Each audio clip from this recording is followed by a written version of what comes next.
Hello everyone. So this is the video to accompany my final project. However, this is also a little bit longer of a video. This is going to be part instructional guide to be part of my third lesson plan. So my third lesson plan is a little bit confusing to put into writing. So I thought that I would make my video to not only show how I would teach it, but to also help as a guideline for people who would. So even if this was being used by someone else as a lesson plan, I would give them this video with it as a instructional guide to help them to teach it. So obviously, if you read my final paper, you'll know that I'm doing a class on religion and mystical experience. This particular unit is on Jewish mysticism, and the opening of class would start off with a mystical recitation of the Shema, which essentially goes with saying each word of the Shema in an entire single breath. So, a brief demonstration. You would have all the students close their eyes. Shema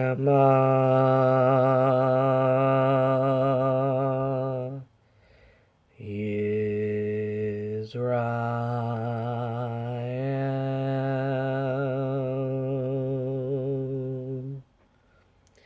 And you would continue the whole Shema in that fashion and continue to recite the first line, Shema Israel, Adonai Eloheinu, Adonai Echad, in this slow, repetitious way for about 10 minutes.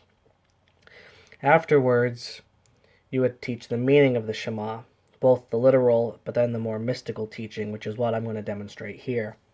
So here I have written out on a nice whiteboard, which is unfortunately backwards because this is a video.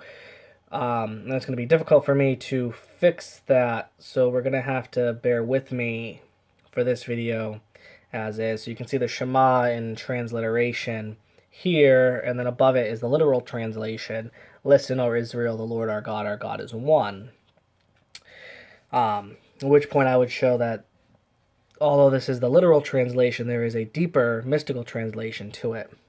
So I would probably create these little brackets to show each individual word as such. Shema, I wouldn't play much. It can be listen, it can be hear. But there isn't a deep mystical teaching to change this world. But the next word, Israel, becomes very deep and significant. Now, I would have this all written out on the whiteboard beginning in class. Not this bottom part that I'm doing now. This is what I would teach. But this initial Shema Israel I would have for reference. If people were unfamiliar with the Shema, they could use it. But after we did the recitation, I would then continue with this teaching. So Shema means listen, hear. Israel is actually two words put together. It's conjunction. El is the same El that is in Elohim, Eloheinu, in my own name, Mikael, which is a divine word. It's a divine name. So El can be a divine name, and it usually deals with divine power, such as when Jacob wrestles with the angel, he wrestles with divine power and is renamed Israel, which the rest of Israel continues with that story because Isra means to wrestle. So the name Israel given to Jacob means one who wrestles with El, or one who wrestles with divine power, which is what he does in that story. So his renaming makes a lot of sense in Hebrew. So Israel, El means divine power, and Isra means to wrestle with.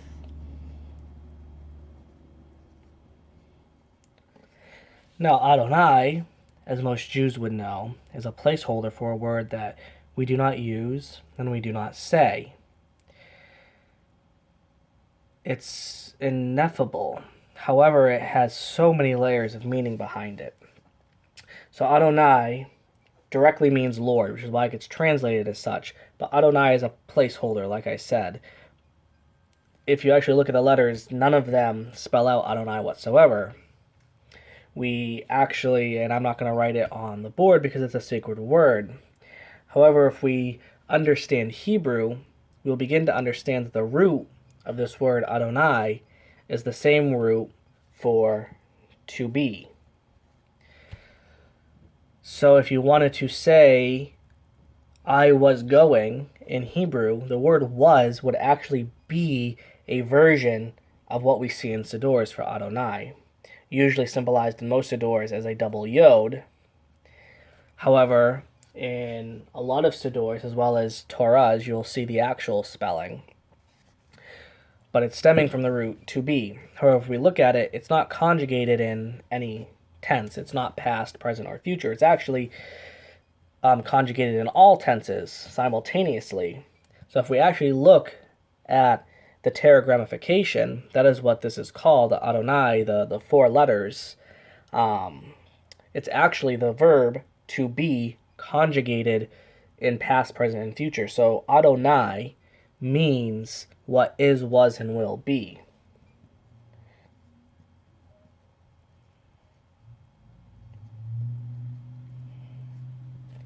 Then we have Eloheinu.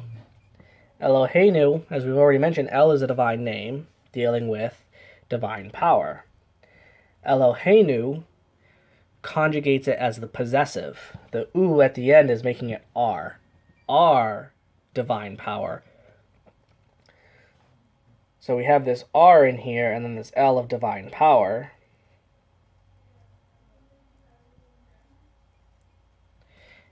And we get this more interesting saying, listen, you, Israel, you, who wrestles with divine power. What is, was, will be, is our divine power. And then it ends with Adonai Echad. Adonai is repeating the word here, what is, was, will be. Echad usually translated as one. So what is, was, will be is one.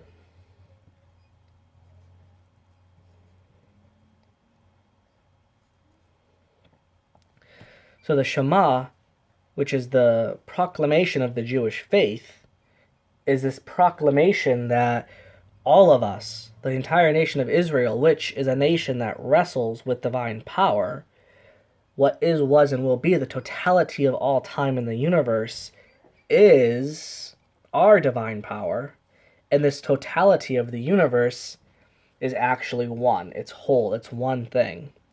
So this whole proclamation is a concept of unity and non-duality.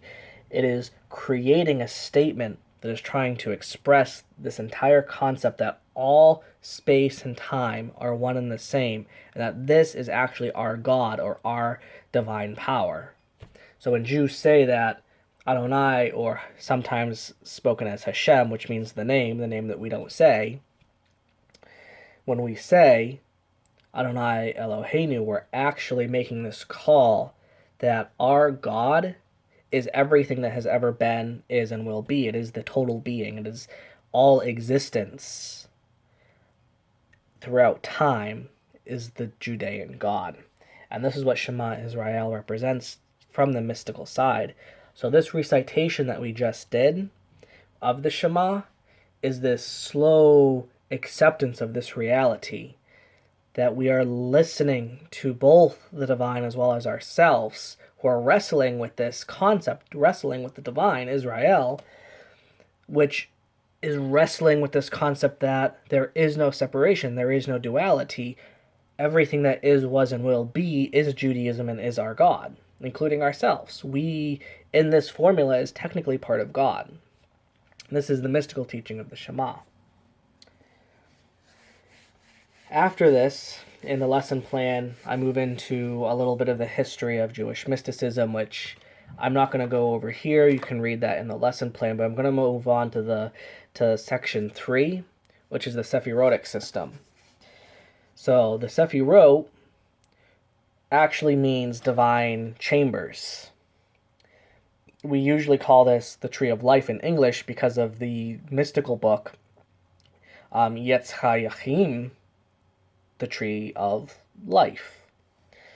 So there is this method taught in Jewish mysticism, developed by Moses de Leon in the 14th century, called Kabbalah, which deals with the Sephardic system.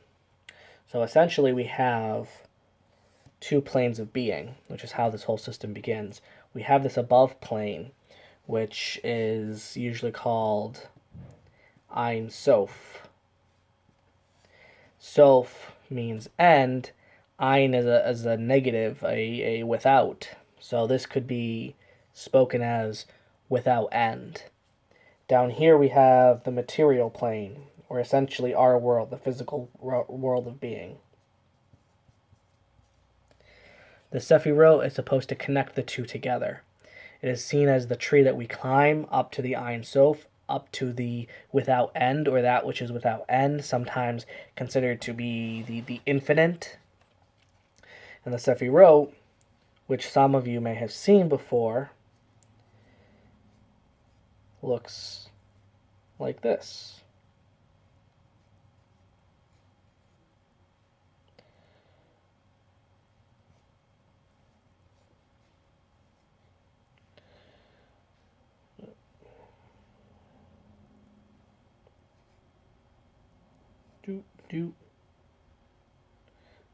How does this go? This is down further.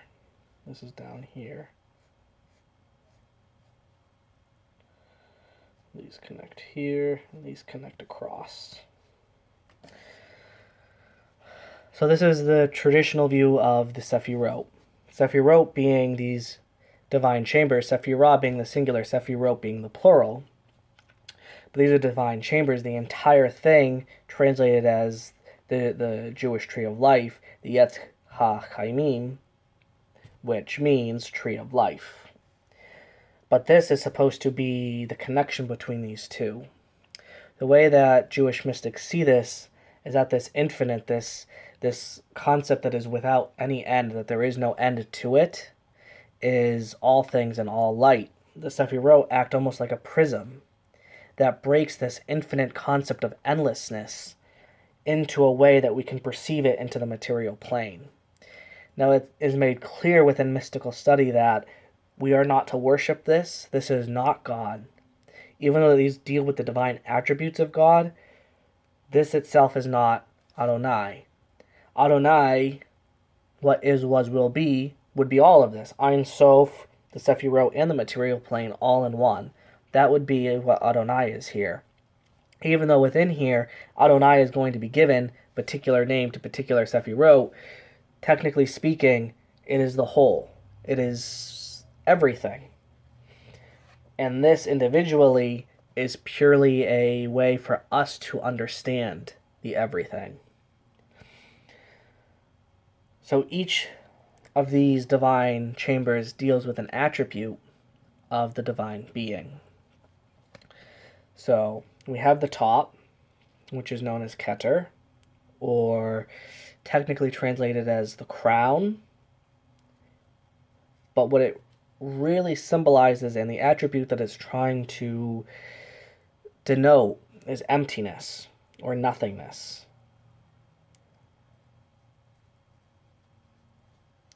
And I'm doing this in the order in which you're supposed to climb the ladder, but in reverse order from the top down. In a moment, you're going to see why I did this, because I'm going to explain. Instead of going from the top, from the bottom up, which is how we ascend the tree of life, I'm doing it from the top down for a different reason. So the next one we have is Chokmah. And this is the divine attribute of wisdom. Then we go to the other side and we have Bina, the divine attribute of understanding.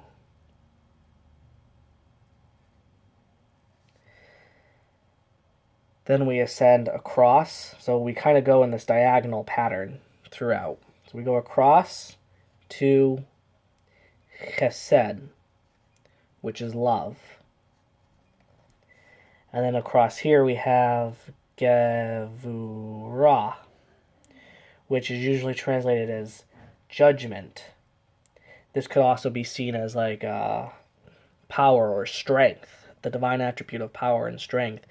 It is also judgment, because this is considered to be where the dark quality of the divine comes from, is in Gevurah. So in this Sephirotic system, we have this center line and these off into the left and the right.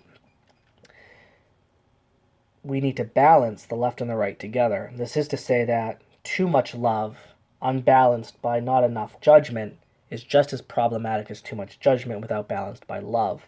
What does this mean? Well, if you're too judgmental, you're likely to not only push everyone away, but in the concept of the divine, of God, if God is too judgmental, God will destroy the universe. However, if you're, as an individual, too loving, you don't put up proper boundaries and restrictions. This would be someone who is going around and, sleeping with everybody, and this can become just as problematic. Same thing even from the divine aspect. Too much love would be to bless everyone and give everyone everything that they want. So these need to be balanced. And this is throughout the entire system. Wisdom needs to be balanced with understanding, and when we get back down to the next two, they need to balance each other as well. This middle one is the balance between the two, and it's known as Teferet,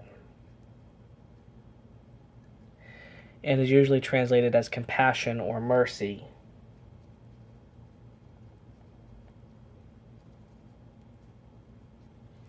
Then we go down to this lovely one, which a teacher of mine named his son after this. It is Netzach, which is usually translated as majesty. But in a minute, when I explain the reason why I did this in this order, these two actually deal a little bit more with action in the world. Its opposite is known as Hod and is awe. Once more, these two are a little bit confusing in their initial state, which is why I'm going to go back through and explain this in a slightly different way. This one right here is known as Yesod, and it is translated as the foundation. This is the foundational base in which we connect to God, because the bottom one is Malchut, which is translated as kingdom, but it generally refers to the community. So Malchut is the Jewish community. It enwombs the Jewish community. Yesod is the foundation in which we begin to climb and we begin to know God. This is similar to Teferet, which is usually referred to as Adonai, or the voice of Adonai, the voice of God. In essence, Malchut is the presence of God, the divine presence. Yesod is treated like the mask, and Teferet is treated as the voice and the face behind, and this top one, Keter, is the true being behind all of this. So what does this all mean? How does this work in a practical sense in our lives? Sure, this seems interesting, but, who cares? Well, this is supposed to mirror our own souls in Judaism. It is also supposed to mirror our own bodies and our own thought process. You can break this up into 3 quarters. The top 3, Sefirot, which deal with the mind, the head center. The next 3, which deal with the heart center, love, judgment, compassion, and mercy. The next 3 dealing with the belly center, which deals with action in the world. And Malchut is purely the community of us all. So in ourselves, we usually actually cut out Keter, and instead we replace it with another Sefirot down here called Da'at, and it means knowledge. Depending on how you want to draw this, the reason why Keter is taken out in a practical sense, because the concept of emptiness and nothingness is too beyond. It only serves as a focal point of the source. That is to say, if this is the head center, where is the ultimate source of your ideas? Keter. But we don't usually understand this. We begin to see our own thoughts in Hokmah, wisdom.